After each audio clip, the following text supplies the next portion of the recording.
YouTube-ზე ბევრ ვიდეოს ნახავთ, სადაც 2 ლიტრიან ან ცოტა უფრო დიდ პეტის ბოთლებს იყენებენ მინი სათბურებად.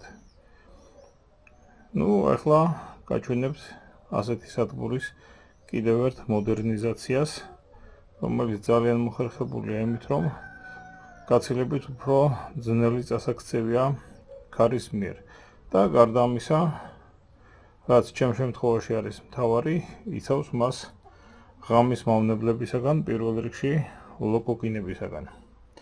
ეს ჩვეულებრივი კოკა-კოლას ბოთლი გახლავთ.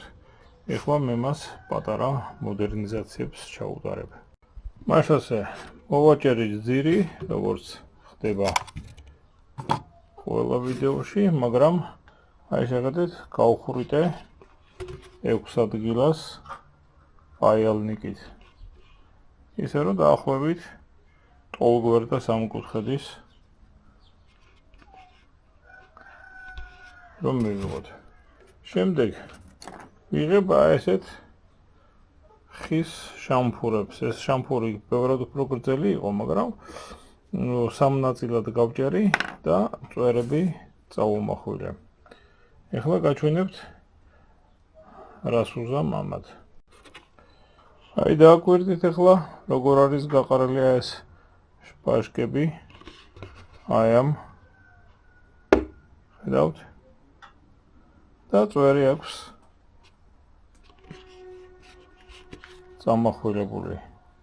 აი ამ წვეტებით შეერჭუბა მიწაში, აი ამ ბოთლის დონემდე და დაფარავს ჩითილს, რომელიც ჯერ კიდევ პატარა გახლავთ. აი ხედავთ ალბათ კიდრის შითილია დაფარული აი ამ ბოთლით. თავი აუცილებლად მოხდილი აქვს, იმიტომ რომ თუ თავს დავწვევებთ, საკამარისია 10 წუთი მზე გამოიხედოს კარგად, რომ მორჩა იქ ტემპერატურა 45 გრადუსზე ზევით. ამიტომ თავი აუცილებლად მოხდილი უნდა დავუტოვოთ ბოთლს. აქ კიტრებია, აქ კი აი ტომატილო. ხედავთ როგორც ის საკმაოდ ძალიან ძლიერ ქარს, რა თქმა უნდა, ვერ გაუძლებს, მაგრამ საშუალო ქარი ამისათვის პრობლემა არ არის. ეს საკმაოდ ღრმად არის მიწაში და შეიძლება ითქვას წონასწორობას იცავს. აიქაც არის, ერთ სიტყვით, რაც კოკა-კოლას ბოთლები მაქვს, ვაპირებ, რომ ესე გამოვიყენო, იმიტომ რომ წელს ცოტა ცივი გაზაფხულია და არც არის დათბობა უახლოეს 10 დღეში მოსალოდნელი სერიოზული დათბობა.